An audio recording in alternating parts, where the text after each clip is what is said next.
Bonjour frères et sœurs, j'espère que vous allez bien. Par la grâce de Dieu, je vous retrouve encore aujourd'hui par cette vidéo. Aujourd'hui, nous allons aborder un tout autre sujet. Il s'agit du comportement, de la manière dont on peut se comporter dans le milieu chrétien. En un mot, nous voulons parler de l'humilité, d'accord? Nous voulons parler de l'humilité. Par la grâce de Dieu, nous allons retourner dans la Bible pour voir quel est le comportement que la Bible nous demande, nous recommande justement de tenir en tant qu'enfant de Dieu. Mais avant de développer, bien-aimé, si c'est pour la première fois que tu tombes sur cette vidéo, tu me regardes, je te demande de t'abonner à ma chaîne YouTube MG Indigné et à ma page Facebook Assemblée pour ne manquer aucun enseignement que je partage déjà avec mes frères et sœurs.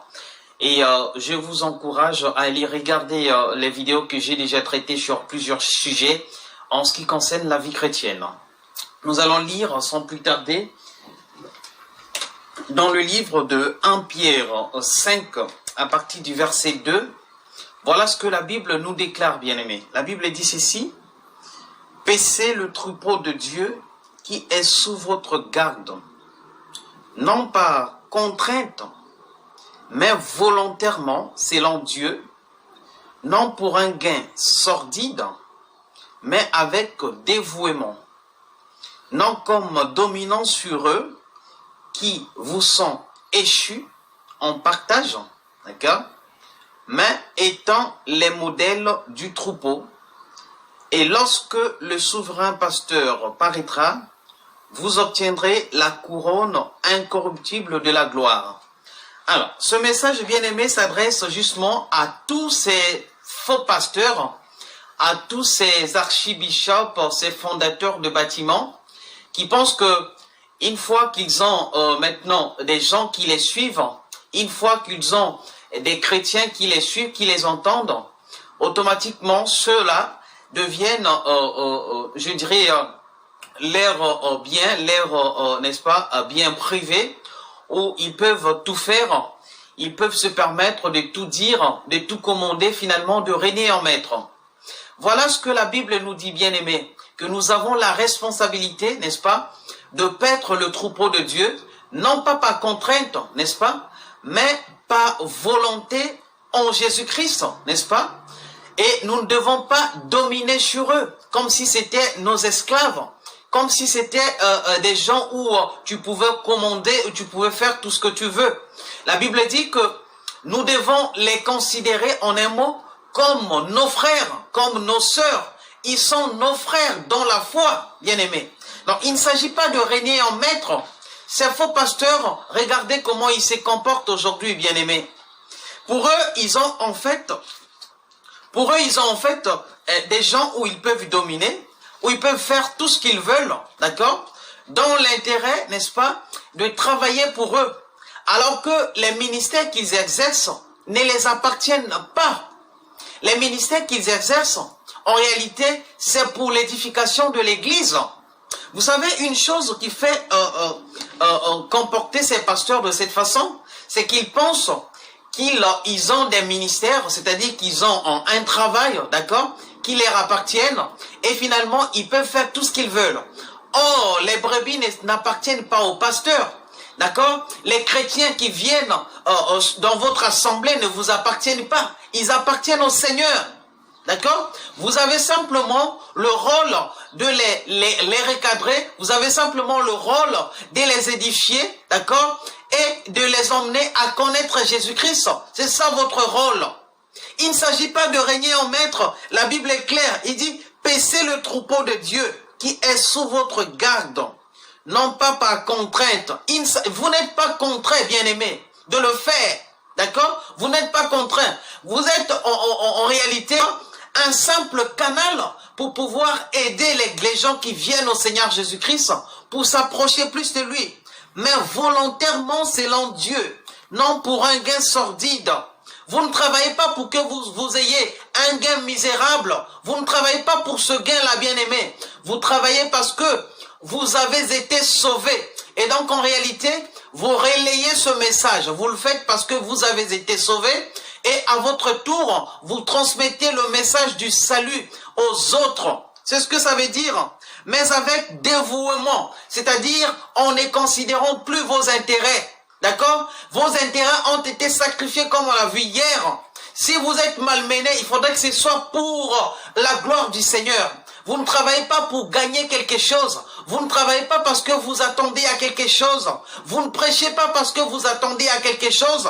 Vous prêchez parce que vous aimez le Seigneur et parce que vous aimez les âmes du Seigneur et parce que vous voulez travailler réellement pour le Seigneur, parce que vous savez que vous avez été sauvés et vous avez gagné le salut. Vous voulez que le salut également rentre chez les autres. Voilà ce que ça veut dire. Non comme dominant sur eux.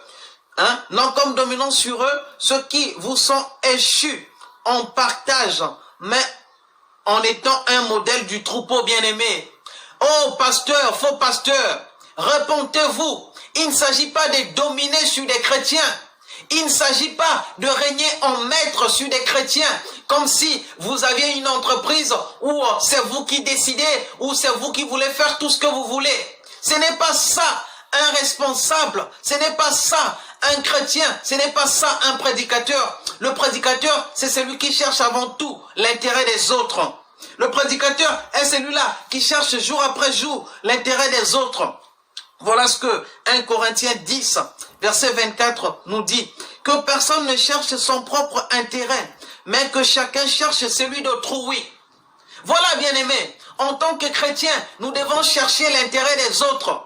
Et l'intérêt des autres ici, c'est que les autres soient sauvés comme toi. Toi qui es premièrement éclairé, toi qui es avancé dans la foi. Il faudra que tu emmènes les autres, n'est-ce pas, à croître spirituellement. Que tu emmènes les autres à comprendre les choses de Dieu.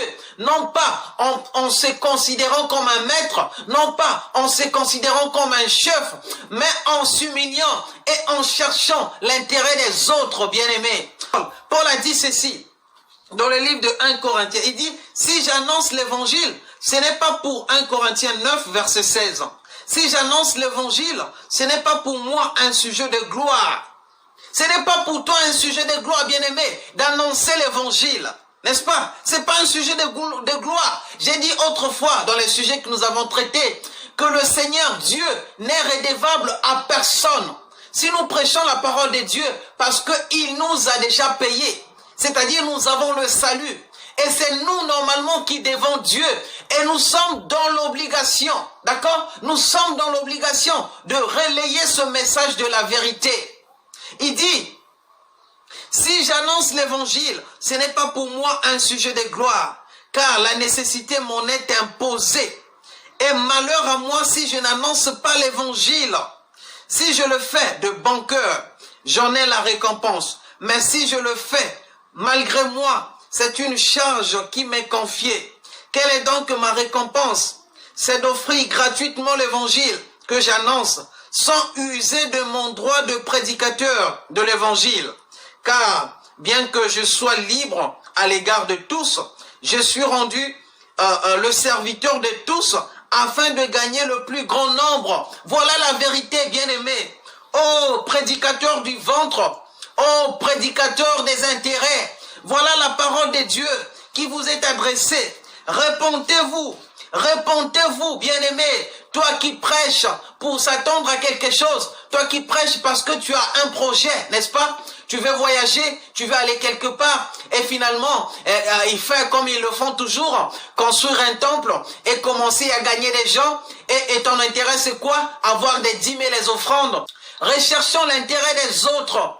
Que ce message de la vérité soit prêché partout, afin que les enfants d'Abraham qui sont encore hors de la bergerie rentrent dans la bergerie et mangent à table avec le Seigneur. Vous savez, le problème aujourd'hui, bien aimé, avec ces prédicateurs, c'est qu'ils nous ont prêché le capitalisme dans l'église.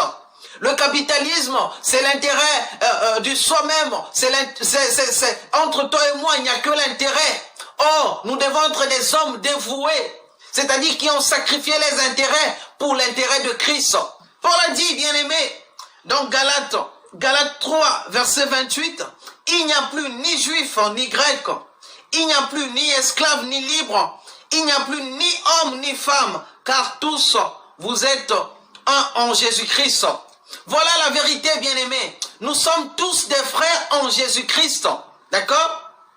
Nous sommes tous des frères en Jésus-Christ. Mais chacun de nous a reçu un don. Le don, c'est pour l'édification de l'Église. Ce n'est pas pour se considérer au-dessus des autres ou en dessous. D'accord? Nous sommes tous importants dans l'avancement, dans la communion fraternelle, dans le corps du Christ bien-aimé. Il n'y a pas de différenciation dans la foi, bien-aimé. Nous sommes tous des enfants de Dieu et nous sommes tous appelés à être sauvés, à gagner le salut.